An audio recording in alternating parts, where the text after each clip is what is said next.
함께 사도신경으로 우리 신앙을 고백하겠습니다.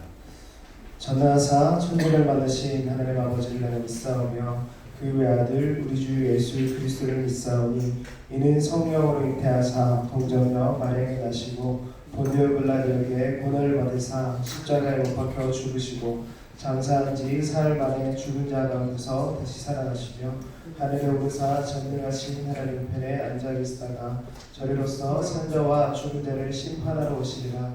성령을 믿사오며 거룩한 공예와 성도와 서로 통하는 것과 죄를 사하여 주시는 것과 몸이 다시 사는 것과 영원히 사는 것을 믿사옵나이다. 아멘. 다시 하나님의 말씀 같이 읽도록 하겠습니다. 마가복음 1장 15절 말씀입니다.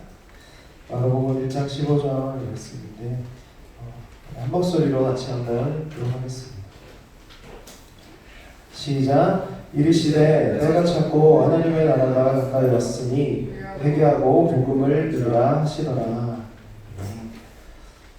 옆에 사람과 한번 인사했으면 좋겠습니다. 승리하셨습니까? 승리하셨습니까? 네, 처음 뵙겠습니다. 뭐 인사되는 분 계신 거. 네, 맞습니다. 지난 주간에 감사 노트를 받았죠. 지지난주에 받았긴 했는데 일주일간 저도 이제 감사 노트를 하루도 빠지지 않고 썼습니다. 근데 제가 기록에 좀 약한 사람이거든요. 그런데 감사를 하기 위해서 이렇게 매일매일 하다 보니까 참 감사는 하면 할수록 참 풍성해지는구나라는 생각들을 했었어요. 그래서 제가 오늘 설교하기 앞서서 말씀 나누기 앞서서 감사 제3 가운데 있었던 감사들을 하나 나누고 시작했으면 좋겠어요. 감사하면서요 여러 가지 감사들이 있었는데 세세하게 이야기하기보다 참 감사를 하면서 감사했던 부분이 있는데 뭐냐면 감사하는 마음을 품고 있으니까 관계 가운데도 회복이 있더라고요. 그래서 어렵고 힘든 일들을 내가 만나고 그럼에도 불구하고 어떤 감사하려고 하는 애쓰는 마음들이 제게 있으니까 마음들이 새로워지는 경험들을 했고요. 그래서 관계도 당연한 것이 아니라 우리에게 서로가 해주는 어떤 그 호의나 배려가 당연한 것이 아니라 이게 참 감사한 것이구나 라는 것들을 생각하고 또 표현하고 그러다 보니까 관계에서도 이 감사의 열매가 맺혀지는구나 라는 생각들을 했었어요. 감사를 지속하다 보니까요 좀 자라가는 것 같아요. 깊어지고 또 감사가 또 더 많아지는 것들을 경험하게 되는데 제가 한 주간 또 감사를 계속 묵상하고 또 하다 보니까 들었던 생각이 있습니다. 나의 인생 가운데 가장 감사한 게 뭘까라는 생각들을 했었어요. 여러분 인생 가운데 가장 감사한 일이 뭔가요? 다들 얼어있죠? 비가 와서 춥고 해서 그런가요? 여러분 제가 가장 감사한 일이 무엇일까요? 네, 아무도 대답을 안 하네요. 제 인생 가운데 가장 감사한 일이 무엇인가 생각해보다가 그것은 바로 하나님께서 나를 하나님의 자녀로 부르셨던 그 사건이었던 것 같아요. 진짜 인생 가운데 가장 감사한 건 하나님이 나를 그분의 백성으로 불러주셨다라는 사실이 가장 감사했던 거예요. 돌아보면 저의 인생을 하나님께서 불러주시지 않았다면, 하나님의 자녀 삼아 주시지 않았다면 어땠을까 이렇게 상상을 해봤어요. 어땠을까? 참 지금 생각하면 참 암울할 것 같아요. 저희 인생 가운데 진짜 가장 감사한 것이 있다면 예수님을 알게 되고 예수님이 나의 유일한 삶의 소망이시고 또 온 세상의 구원자이심을 고백하고 또 그렇게 깨닫게 되었던 그 사건이 가장 감사한 것 같아요. 여러분의 인생 가운데 무엇이 가장 감사한지 물어보고 싶어요. 오늘 그 생각들, 여러분의 마음 가운데 있는 생각들을 가지고 오늘 본문을 계속 살펴보려고 하는데 지난주까지 나눈 말씀이 무엇이었냐면 하나님의 나라가 예수님께서 이 땅에 오셔서 가까이 왔다라고 선포하시면서 우리에게 명령하신 바가 첫 번째로 있었어요. 그게 뭘까요?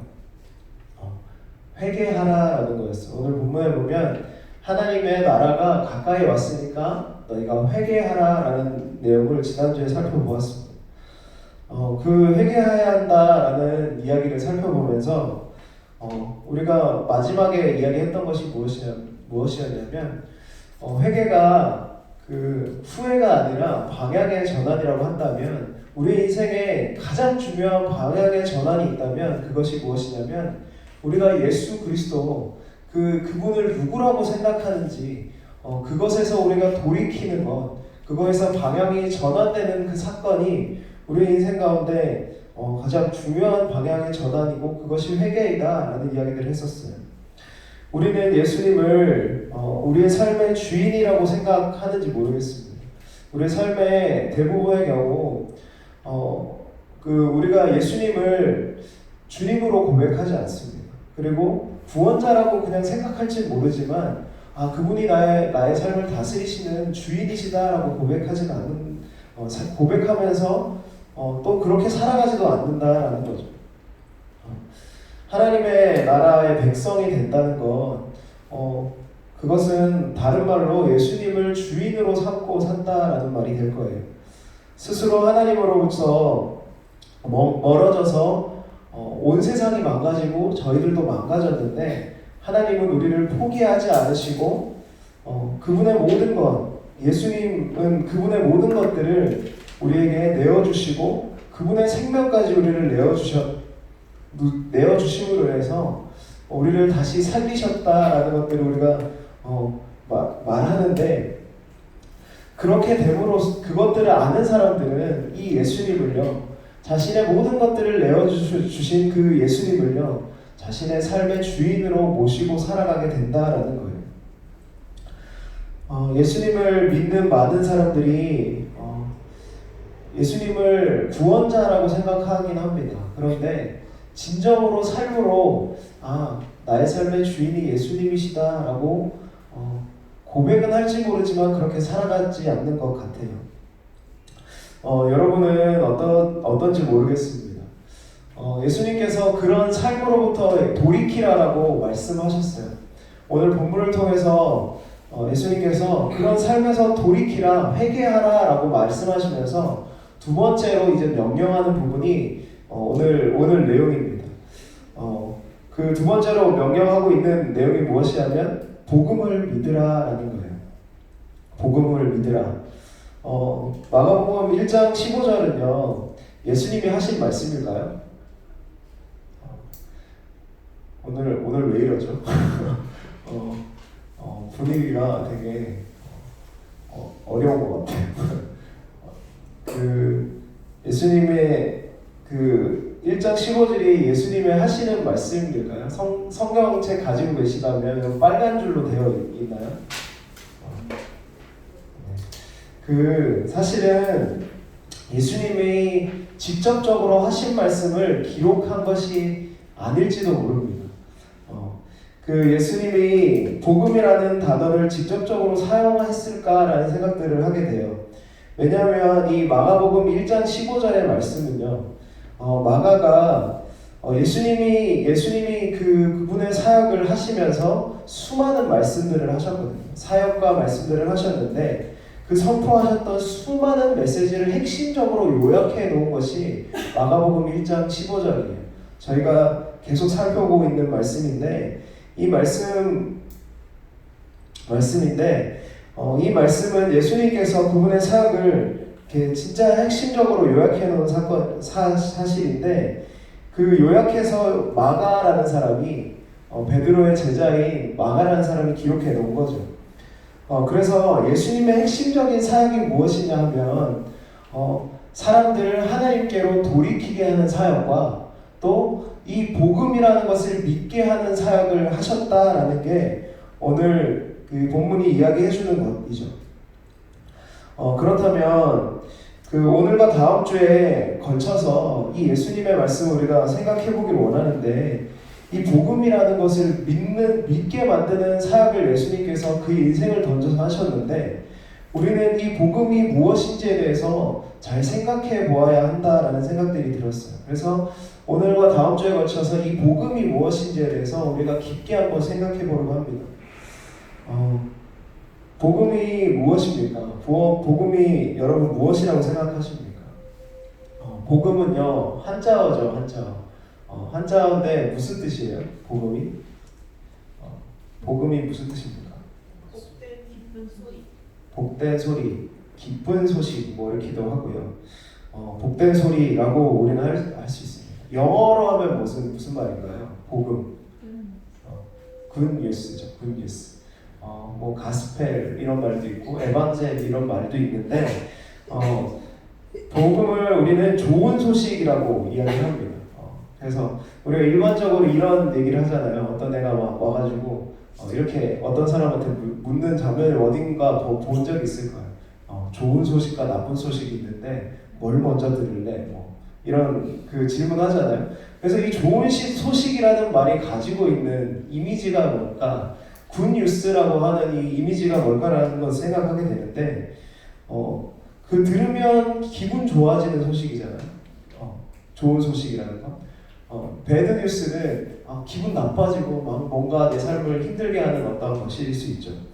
그래서 기쁘고 즐겁고 나의 삶에 활력을 주는 어떠한 소식들이 굿뉴스, 좋은 소식일 거예요. 여러분, 근데 여러분에게 한번 물어보고 싶습니다.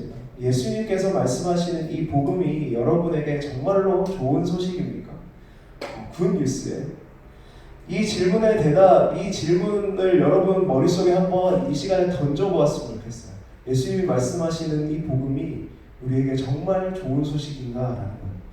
이 생각을 하면서 계속 살펴볼 텐데, 마가복음에서 마가가 이 복음서에서 이 복음서를 기록할 당시에 복음이라는 말을 사용했거든요. 사실은 익숙한 단어는 아닙니다. 헬라어로요. 이 복음이라는 단어는 유앙겔리온이라는 단어입니다. 그런데 이 당시에 이 복음이라는 단어, 이 유앙겔리온이라는 단어는 어떤 때 사용되었냐면 그 당시 황제의 탄신에 대해서 말할 때 이 유앙겔리온이라는 단어가 사용이 되었어요. 그 당시에 로마의 황제가 신격화되던 시대였습니다. 그래서 로마의 황제가 그리스 신들처럼 신들이다라고 이야기를 했었고요. 그렇게 신이 되기 시작한 시점이 있습니다. 로마의 황제가 신이 되기 시작한 시점이 있는데, 로마의 1대 황제가 누군지 아시나요? 네. 네로? 아닌데요? 네. 아우구스투스라고 하는 알지? 옥타비아누스는 아시나요? 옥타비아누스 같은 사람입니다. 다른 사람 아니에요. 옥타비아누스라고 하는 사람이 이 아우구스투스라고 하는 별칭을 갖게 됩니다. 숭고한 사람. 그래서 그 사람이 초대 황제가 돼요. 이 사람은 굉장히 평범한 사람이었습니다. 카이사르 율리우스인가요? 어쨌든 그 사람의 양아들인데, 이 사람이 황제가 초대 황제가 됩니다. 여러 가지 잘 재밌는 이야기들이 있는데 넘어가고, 로마 시대의 이 아우구스투스 첫 황제의 비문을 보면요, 이런 말이 있습니다. 아우구스투스 신의 탄신일은 세상을 위한 복음의 시작이다, 이렇게 되어 있습니다. 이 로마 황제가 신격화될 때 그 비문에 이렇게 기록되어 있는 거죠. 아우구스투스 신의 탄신일은 세상을 위한 복음의 시작이다. 이 로마 시대에 이 복음이라는 단어가요, 이 황제가 신이 되면서 그 복음이, 이 신이 된 사실이 복음이다라고 세상 가운데 선포할 때 기록이 되었다라는 거죠. 그런데 놀랍게도요, 마가복음 1장 1절을 여러분 성경 가지고 계시면 한번 살펴보았으면 좋겠어요. 마가복음 1장 1절에 보면 이런 표현이 나옵니다. 성경 있으신 분들 한번 같이 읽어보겠습니다. 찾으셨나요? 읽겠습니다. 시작. 하나님의 아들 예수 그리스도의 복음의 시작이라. 그 황제의 그 복음이 시작되는 그 시점에 이 복음이라는 단어가 시작되었는데 마가는 동일하게요. 이 시대 가운데 1장 1절에서 이렇게 선포합니다. 예수 그리스도 하나님의 아들의 복음의 시작이다 라고 시작하면서 예수님의 사역과 그분의 일들을 설명하기 시작했던 거죠. 오늘 마가복음 1장 15절에서 이야기하고 싶은 것은 무엇이냐면 이 예수 그리스도의 복음을 너희가 믿어야 한다. 나의 복음을 너가 믿어야 된다라고 예수 그리스도께서 사역하셨고 선포하셨다라는 이야기예요. 황제의 복음이 사실은 지금 다스리고 있는 시대입니다. 그 당시에요. 로마 황제를 숭배하지 않으면 어려움을 당하는 시대입니다. 그런데 그 가운데 이 마가가 그 예수 그리스도께서 하신 사역을 요약하면서 예수 그리스도의 복음이 있다. 그것을 우리는 믿어야 된다라고 선포했던 거죠. 요약하면요, 황제의 복음이 아니라 그 신격화되어 있는 황제의 복음이 아니라 이 세상을 지으신 하나님의 아들인 예수 그리스도의 나심과 그분의 사역을 믿어야 된다라는 것입니다. 복음은 다른 게 아니라요. 복음은 다른 게 아니라 그 예수님의 모든 삶을 나타낸다라고 할 수 있어요. 예수님의 복음은 예수님의 삶을 나타내고 있어요. 황제의 복음도 사실 마찬가지입니다. 아우구스투스의 복음이 어떤 것이었냐면 그가 이 땅에 태어나고 그가 한 일에 대한 이야기가 바로 세상의 복음이었어요. 세상을 위한 복음이 아우구스투스가 그 초대 황제가 한 일과 또 그의 사역이었다라는 거죠.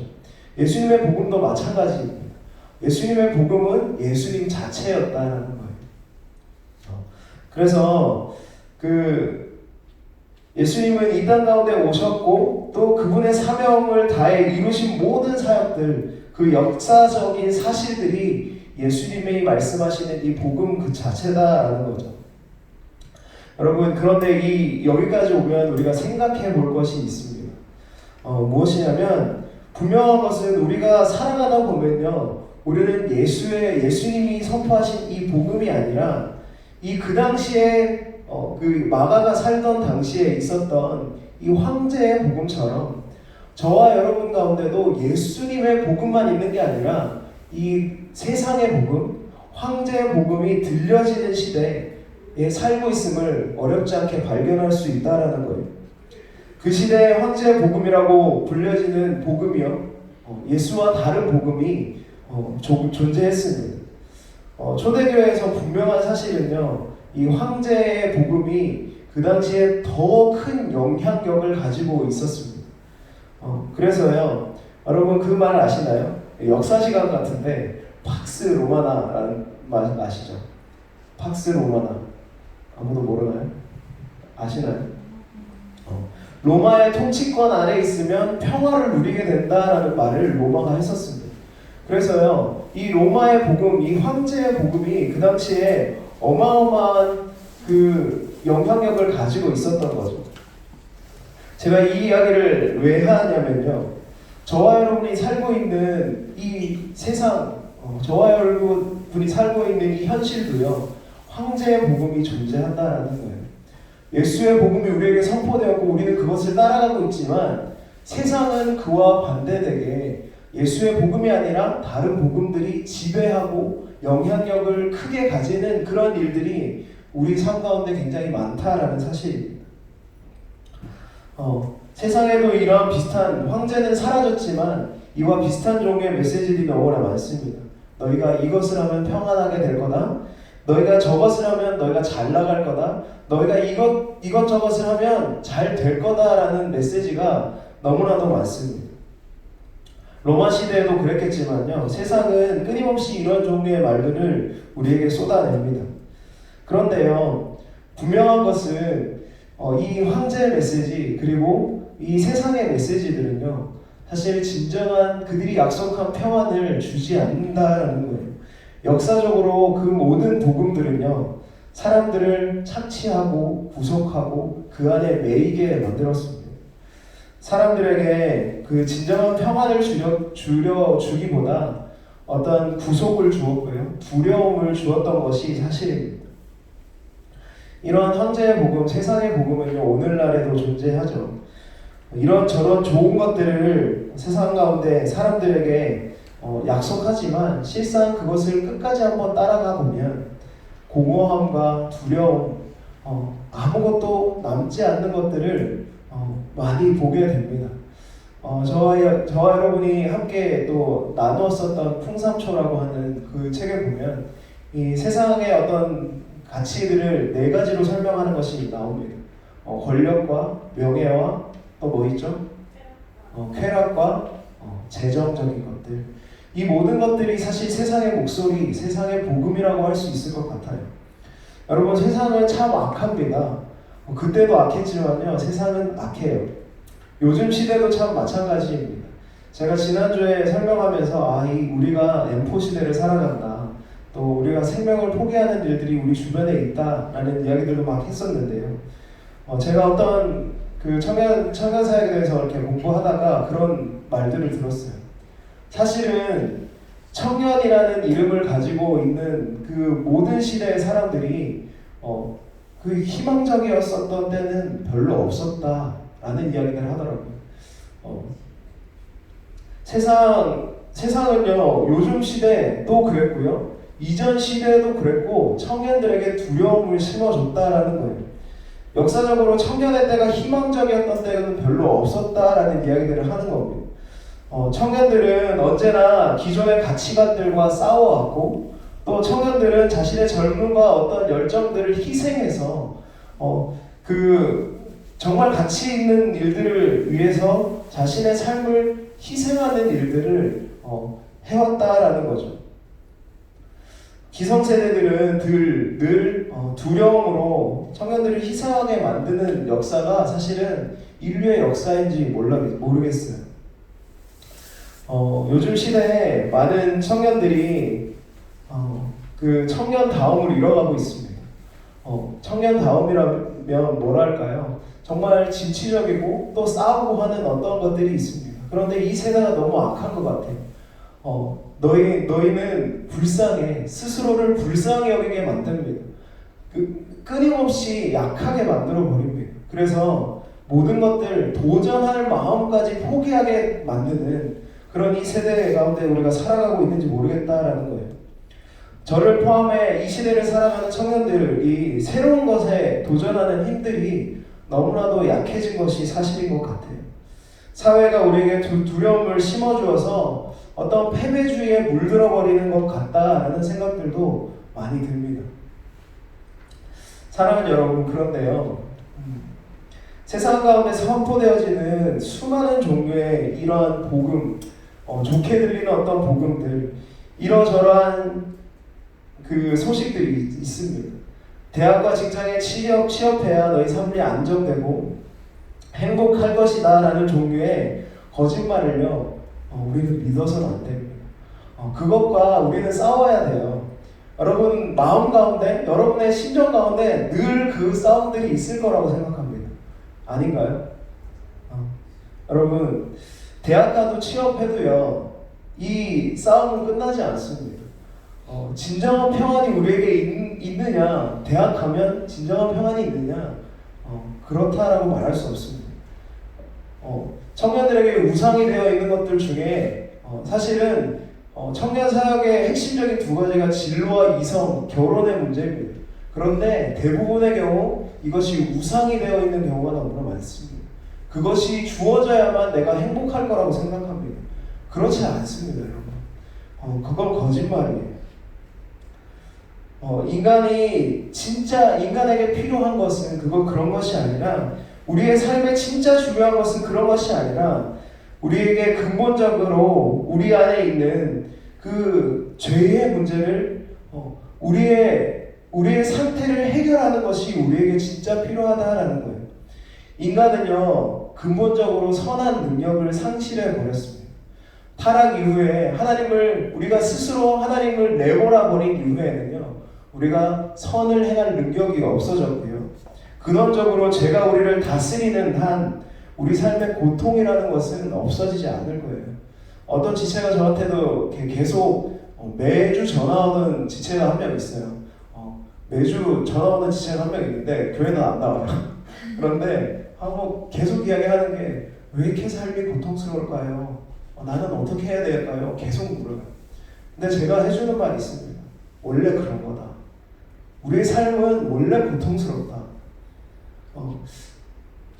하나님과 멀어져서 하나님과 온전히 하나 되기 전까지는 우리 삶의 고통이 완전한 평안, 완전한 사랑은 우리에게 주어지지 않아요. 돈이 많아도 학벌이 높아도 권력이 많아도 우리의 삶의 고통의 문제들은 해결되지 않습니다. 그러나 여러분, 이 모든 종류의 고통이 시작된 이유를 우리는 바로 알아야 합니다. 이 복음이, 예수 그리스도의 복음이 이야기하는 바가 무엇이냐면 이 고통의 시작을 내가 해결하러 왔다라고 하는 것이 예수 그리스도의 복음이시다라는 거예요. 우리가 스스로 하나님보다 높아지려 했던 것이 인류의 근원적인 고통의 시작이었습니다. 인간은 죄를 범한 즉시 사실 폐기 처분되어도 아무런 할 말이 없는 존재였어요. 여러분 쓰레기가 쓰레기 뭘 쓰레기라고 하나요? 쓸모없는 거, 쓸모를 상실해버린 거잖아요. 사실은 본래의 목적을 잃어버린 것이 쓰레기입니다. 그래서 버려야 할 것이죠. 사실 인간은요, 쓰레기입니다. 뭐냐면, 죄송해요. 좀 과격한 표현인데, 인간은 원래 목적을 상실해버린 거예요. 그래서요, 버려져서 우리가 쓰레기를 모아가지고 소각장에 갖다 버려서 태워버리는 것과 똑같이 본래의 목적을 상실해버린 그 쓰레기가 타져버리고 없어져 버리는 것은요, 사실 당연한 것입니다. 그런데 누구도 그것에 이의를 제기할 수 없음에도 불구하고 이것을 뒤집을 수 있는 것이 하나 있어요. 뭐냐면 그것을 만든 자, 그 물건에 대한 사랑을 가진 자가 이것을 버리지 않으면 그것이 바뀌어집니다. 이 관계가, 주인과의 관계가 바뀌어지는 거죠. 이 망가져버린 물건들, 우리가 물건은 아니잖아요. 그런데 하나님이 우리를 만드셨고요. 우리가 망가졌음에도 불구하고 그 주인의 사랑이 끝나지 않기에 그것을 고치기 원하기에 그분의 사랑이 우리를 고치기 원하기에 이 물건들이 버려지지 않고 없어지지 않고 다시 생명으로 이어져가는 일들이 이 성경에 기록되어져 있는 이야기들이다라는 거죠. 예수님의 복음은 이것이었습니다. 내가 너희를 고치러 왔다라는 거예요. 내가 너희를, 고통 가운데 있는 너희를, 어그러지고 상한 모든 것들, 관계 가운데 흐트러진 모든 것들을 내가 고치러 왔다. 내가 너희를 회복하러 왔다 라고 말하는 게 예수 그리스도의 복음이다라는 겁니다. 예수님은요, 우리를 고치기 원하셨습니다. 그래서 이 땅 가운데 오셨고요. 그리고 내가 이 땅 가운데 와서 하는 일들을, 그 복음을, 나의 삶을 너희가 믿으라 라고 말씀하신 겁니다. 예수님은요, 나의 삶을, 내가 하는 일들을 믿으라 라고 하면서 그 말들을 막안에 이렇게 표현합니다. 복음을 믿으라 라고 말합니다. 예수님은요, 복음이고요, 복음 그 자체이고 또 하나님 나라 그 자체입니다. 여러분, 예수님을 통해서 우리는 하나님의 나라를 경험하고요, 또 온전히 회복되는 그 하나님의 나라를 소망하게 된다는 겁니다. 여러분은 복음을 무엇이라고 생각하십니까? 제가 아까 물었습니다. 여러분, 복음은 여러분에게 좋은 소식입니까? 한국교회 안타까운 현실들이 있습니다. 저와 여러분들이 한국교회 안에 있지만요, 사실은 어려운 것이 사실이에요. 우리 현실을 잘 봐야 돼요. 그런데 여러분, 예수를 믿는 사람들이 정말 이 믿음의 역사 가운데 우리가 현실을 살아내라면요, 이 믿음의 역사, 우리 한국교회 역사를 우리가 좀 보는 눈이 있어야 합니다. 어디서부터 이 한국교회가 안타까워졌고 이렇게 힘들어졌는지를 우리가 봐야 돼요. 이것이 저와 분리된 이야기는 아니에요. 저와 같은 이야기고요. 이 한국교회 이야기인데 많은 사람들이 한국교회 위기가 어디부터 비롯되었냐라고 하면요. 한국교회 안에 진정한 복음이 사라졌고 선포되어지고 있을지 모르지만 그것들을 살아내는 자들이 없기에 한국교회가 이렇게 힘들어졌다라고 말합니다. 그 위기의 시작은요. 교회 안에 세상의 복음이 들어와서 예수 그리스도의 복음과 섞이게 되어서 원래의 복음이 사라져버린 때부터 그런 일들이 일어났다라고 이야기를 했어요. 이 이야기를 많이 합니다. 우리는 헷갈리는 것 같습니다. 세상 가운데 살아가고 또 간혹 일주일에 몇 시간 와서 하나님께 예배하는 그 시간 때문에 그냥 우리는 헷갈리면서 살아가는 것 같아요. 어찌 보면 우리는요 세상 가운데 세상의 복음이 가득한 이 세상 가운데 사실 예수 그리스도의 복음을 전해야 되고 그것들로 살아내는 모습들을 보여줘야 함에도 불구하고 사실은 우리는 너무 힘이 없어져 버린 모습들이 우리에게 있는지 모르겠어요. 여러분은 어떤 삶을 살고 계십니까? 여러분에게 계속 무거운 주제를 던지는지 모르겠어요. 그러나 여러분 이것은 필요해요. 여러분의 삶 가운데요 예수의 생명이 흘러가고 있는지 질문하고 싶습니다. 예수께서 말씀하신 진짜 복음이 여러분 삶을 살리고 여러분의 삶을 진짜 즐겁게 하고 기쁘게 하고 하는 그 감격들이 여러분에게 있냐라는 거예요. 아니면 세상의 복음 때문에 휘둘려서 두려움 가운데 어려워하고 힘들어가는 그런 모습이 우리에게 더 많지 않냐라고 물어보고 싶다라는 거예요. 사랑하는 여러분, 한국교회뿐만 아니라요 이 땅에 존재했던 모든 종류의 교회들이요 이 위기 앞에서 넘어지기도 했고요 어려움을 겪었습니다. 사실 성경이 우리에게 이야기하는 핵심적인 메시지가 무엇이냐면 너희가 순수한 예수 복음으로 살아가라라는 거예요.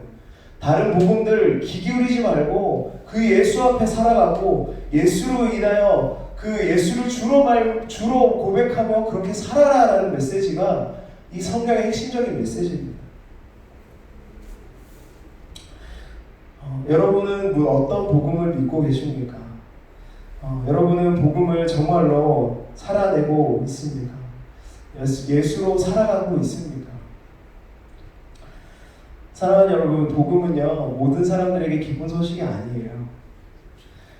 예수님의 복음은 어떤 사람들에게는 재앙일 수 있습니다. 심판입니다. 하나님 나라는요 어떤 사람들에게는 정말 무서운 일입니다. 하나님 나라만 영원하다라는 이 복음은요 세상 나라를 사는 사람들, 세상의 모든 것을 던진 사람들은요 이것이 심판이고 절망의 메시지일 거예요. 그러나 어떤 사람들에게는 이 예수의 복음이 진짜 기쁨입니다. 이 복음이라는 건 단지 기쁜 소식이라기보다는요 선한 소식입니다. 선한 소식. 하나님이 눈에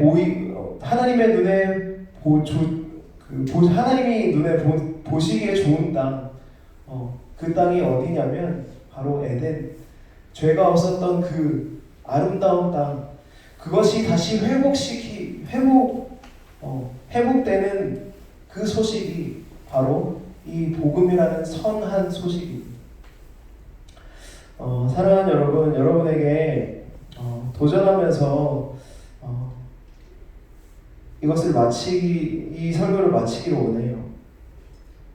복음을 사랑하는 건 사실 쉽지 않습니다. 그러나 하나님은 이 복음 안에요 완전한 사랑을 두셨어요.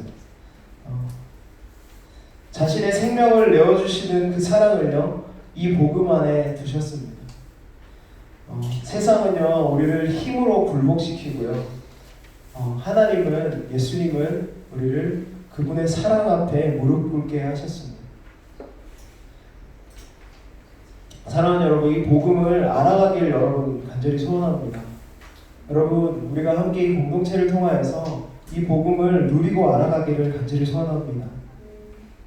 저 역시 말씀을 맺기 전에 제 얘기를 하면, 저 역시 이 복음을 누리는 삶, 그리고 세상의 복음 사이에, 세상에서 들리는 여러 가지 소리 사이에 왔다 갔다 합니다. 사람의 인정을 구하기도 하고요. 때로는 흔들릴 때가 있습니다. 그러나 여러분, 예수 그리스도께서 제게 해주신 일들, 예수 그리스도께서 나를 위해서 하신 일들을 묵상할 때 저의 마음이 바뀌어요. 그렇지, 예수께서 나를 그렇게 사랑하셨지 라고 하면서 예수를 위해 또 살아가는 일들이 일어납니다. 그래서 관계 회복이 일어나고요. 세상에서 누릴 수 없는 종류의 사랑이 다시 회복되기 시작하고요.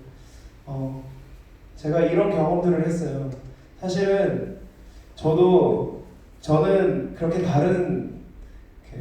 여러분들이 저를 어떻게 볼지 모르지만 저는요, 다른 사람에 그렇게 관심이 많은 사람은 아니에요. 너무 공감하는 거 아니에요?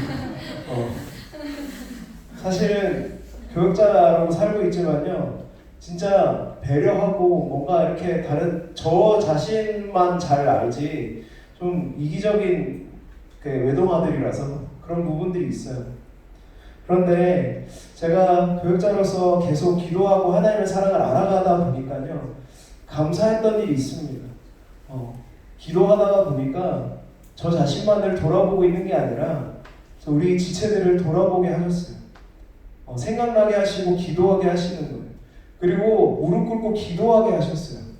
그들을 위해서, 지금 어려움을 당하고 있는 지체들을 위해서 제가 여러분들을 위해서 기도합니다. 정말로. 그리고 생각할 때 연락해서 괜찮냐, 잘 지내냐, 여러분, 그거 제가 진짜 애써서 하는 일이에요. 진짜 애써서 하는 일이에요. 제가 일주일에 진짜 많이 연락하거든요. 그런데 진짜 애써서 하는 일이에요. 그런데 하나님 마음 주셔서 하는 거예요. 여러분, 그런 변화가 저에게 있습니다. 여러분도요, 복음을 살아내는 그 은혜가 있었으면 좋겠어요. 여러분, 그리스도의 사랑을 맛보고 그것들을 나 자신만 갖는 게 아니라 이 진정한 사랑이요, 관계 가운데 또 생성이 되고 또 앞으로 자라갈 수 있는 저와 여러분이 되기를 간절히 소원합니다. 이 시간 우리가 이 찬양으로 함께 찬양하며 나아갔으면 합니다. 다시 복음 앞에 라는 찬양입니다. 여러분 잘 아는 찬양일 텐데 이 찬양의 가사들을 한번 곱씹어서 한번 묵상하면서 찬양했으면 좋겠습니다. 다시 복음 앞에 주님 만난 그때로 내가 다시 돌아가길 원합니다. 그런 고백으로 이 찬양을 올려드리겠습니다.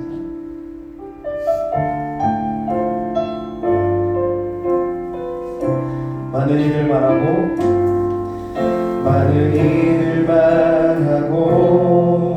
많은 이들 노래는 하지만 정작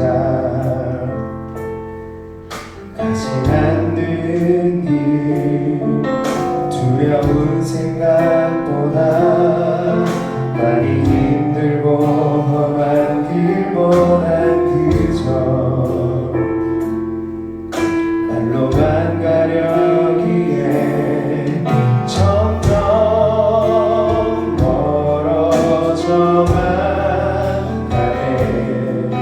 내게 생명 주었던 그 길 점점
주었던